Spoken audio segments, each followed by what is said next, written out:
Zach from Gravel Bike California, back in the newsroom as I'm going to preview the LA Tourist Race Trans San Gabriel ride. This is 222 miles, which, as my daughter pointed out, is a multiple of 666. Normally their rides are do-it-yourself adventures where you have 4 checkpoints that you have to go and bring them back in and make up your own route. This time, the route is totally mapped out for you, so for something this daunting, yes, you can do some planning, but at the same time, me and the GBC crew have been circling around on text messages, and I just kind of said, you know what, we're just dancing around this. We're going to give this a go, right? We are leaning towards it, but you know what, we still have figuring out to do, which this video will hopefully help out. Not only will I map out the route, but I'll give you some early tips, because obviously this will change as equipment and everything else comes into play, and so hopefully this is a great primer to get you ready for only 222 miles. As you can see, this is appropriately named, covering the San Gabriel Mountains pretty much from east to west. Sure, there's a number of other route options you might have been able to pull out, but with a number of closures out there, I definitely understand where Michael was coming with this whole route. There's 2 ways of looking at it. One, you can say 63% of it is paved, so that's the majority. Or you can look and say, oh, 83 miles of pretty tough dirt, that's what I have to tackle. Once again, the ride is out of Let's Ride Cyclery, right there in Hollywood Way in Burbank. It starts at 8 a.m. Temperatures this time of year is about 80 degrees with a low around 60. So knowing the variability, it could be very warm and something you should plan ahead for. Out of the bike shop, you'll be making your way down Magnolia and eventually to the LA River Path, which about the first 10 miles is about as flat as you're going to get. Making your way towards the east, you go through Highland Park and even past the Cub House in San Marino along the way. Once you reach Arcadia, you go on to Route 66 for about the next 15 miles. After you hit the 50-mile mark, you go on the Pacific Electric Trail, which actually extends another 7 miles from our turnoff, but at the same time, another great way in this part to stay off the road. I haven't mentioned water and food stops along the way because there's a lot of choices the early part.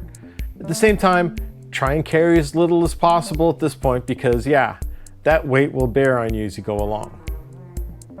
Now we kind of hit the eastern edge of the San Gabriels, where you take Sierra Avenue north into Lytle Creek Road. Yeah, the pitch slowly starts to get up and you get your first part of climbing in here, but it definitely picks up as you go along. Now, as you kind of get deep into the canyon, this is the first water stop I'm including, called Melody's Place. It's a little general store there. If you want to eat, that's fine too, but most importantly, pick up water, food, whatever you really need, because this is probably your biggest store you're going to hit almost towards the end. Now, as we dip into Lytle Creek here, right past mile 75, that's where the pavement ends. So the first third of the race actually is on pavement, which is great. Now from here, this is our first significant dirt climb of the day. It's about 8 miles. And one of the reasons why I haven't done a gravel guide on it is all my research, it's a little rocky. Maybe not extremely steep, but definitely it's going to be a solid effort.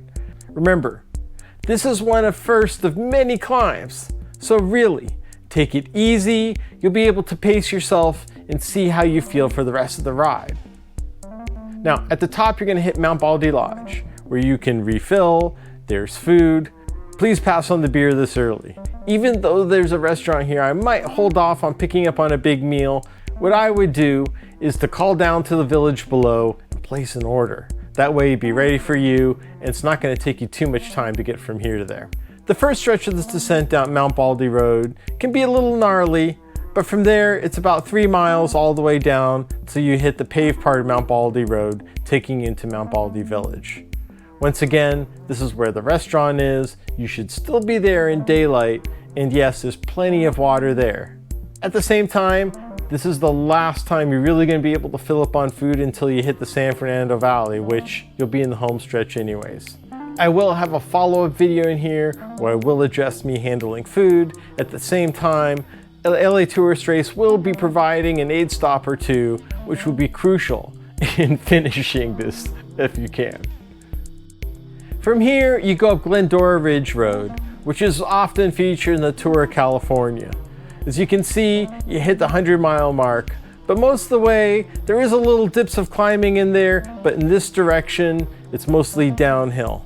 As you can see, there's a huge, really fast rocketing downhill here, and that might be as you're getting into dark. At the bottom of this descent is Camp Williams, which actually does have a restaurant, but that closes around 5 o'clock. At the same time, there is a spigot off to the side. This is an important part for you to get water because it's probably about another 30 miles until your next chance. Now, just about 3 or 4 miles down the road, you're gonna hit your start going up the Rincon Trail. This may not be the best way of putting it, but this is a marathon length section of dirt. And yes, there's more after this. It starts off with an 11-mile climb with about 6%. And about this time, it may be getting dark, as 7 o'clock is when civil twilight ends. One thing Michael shared with me right now is while the tail end sections of the Rincon Trail are open, right now, the middle section is technically closed from the Bobcat fire. He is working with the Forest Service to see what will happen, and also thanks to the lowlifes who've been working on this area to help clean it up. At the same time, we'll have to see how this affects the ride, so once again, check back with us in a couple months and we'll figure it out if this is still in or not. In either case, there's about an 8-mile descent here into the West Fork campground, so there's that. I have not been in this area recently, but this area does get affected by the winter storms and starts to get cleared out in the summer. So thanks to lowlifes, hopefully this will be in great shape by the time the ride comes along. Making our way up to Red Box, it's about another 6-mile climb. Unfortunately here, there's reliable water just on the west side of the parking lot.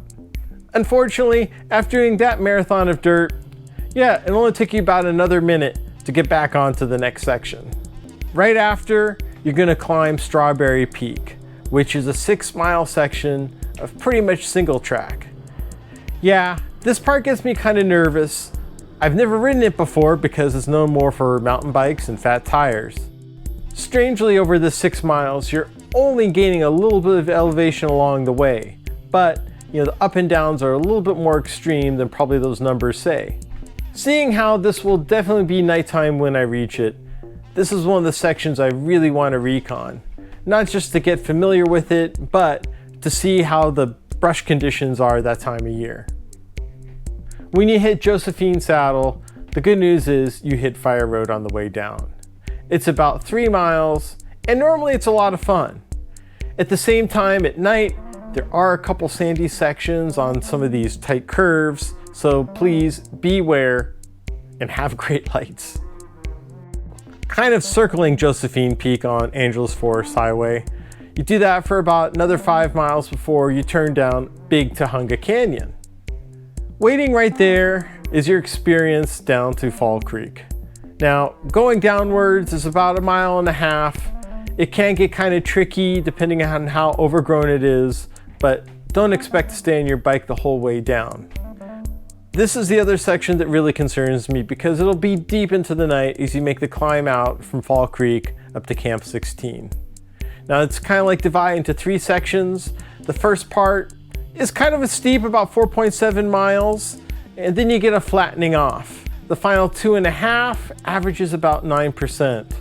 So you're definitely going to want your gears in order. You're going to be tired, but if I'm trying to motivate you, you get through this, and this is your last truly tough section of the day on dirt.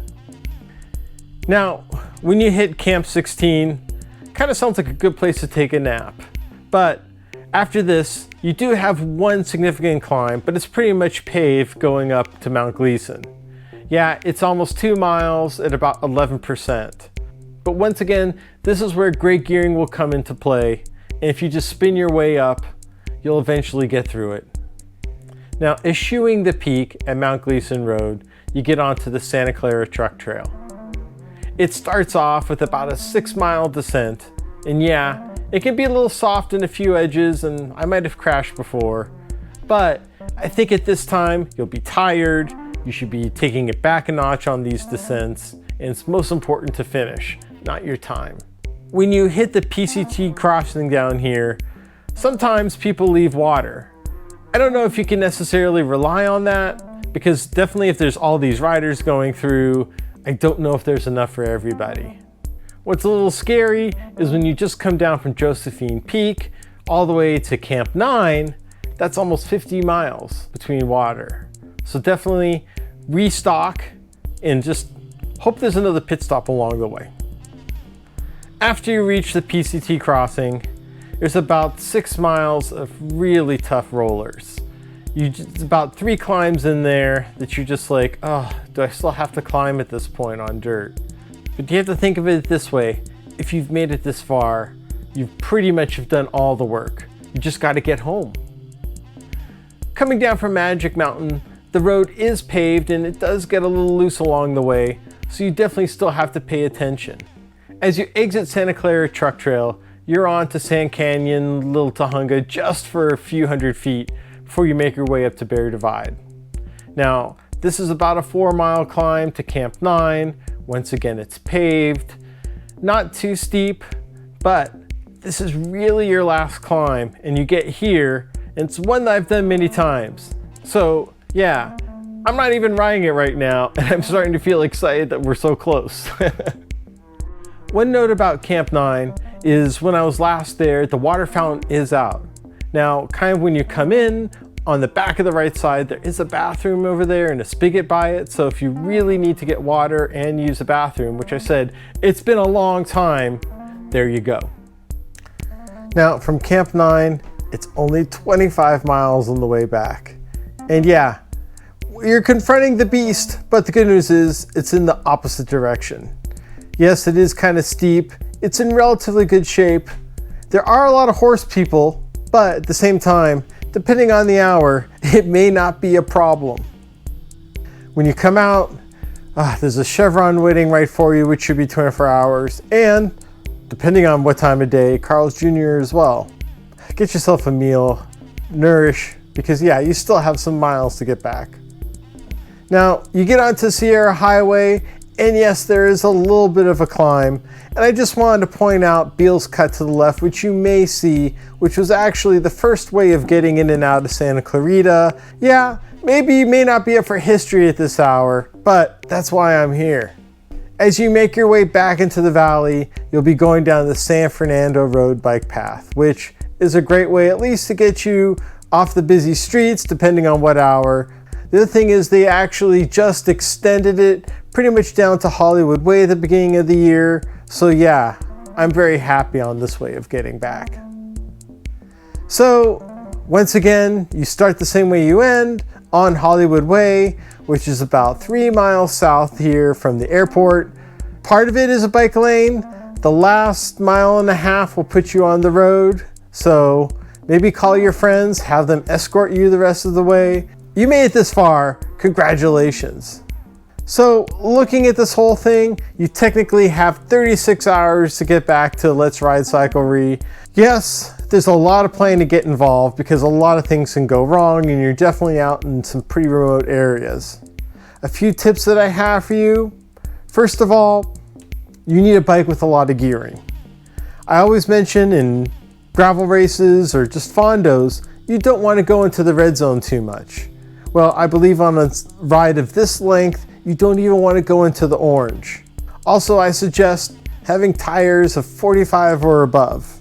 You may look at it some way as, sure, there's a lot of road out there, but some of the dirt sections are going to be kind of tough. At the same time, you also consider the downhills because your arms are starting to shake a little bit too much. That can really wear you out as well.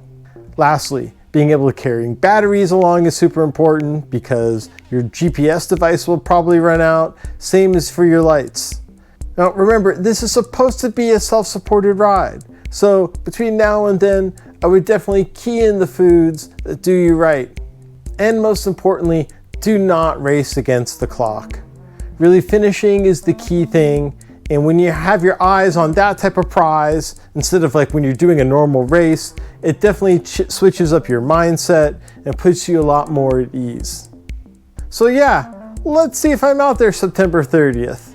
If I am, you'll definitely see more details coming on how to tackle this. But at the same time, please go ahead, hit subscribe or share, or go to our shop or support us on Patreon so we can give you more. The State of Dirt.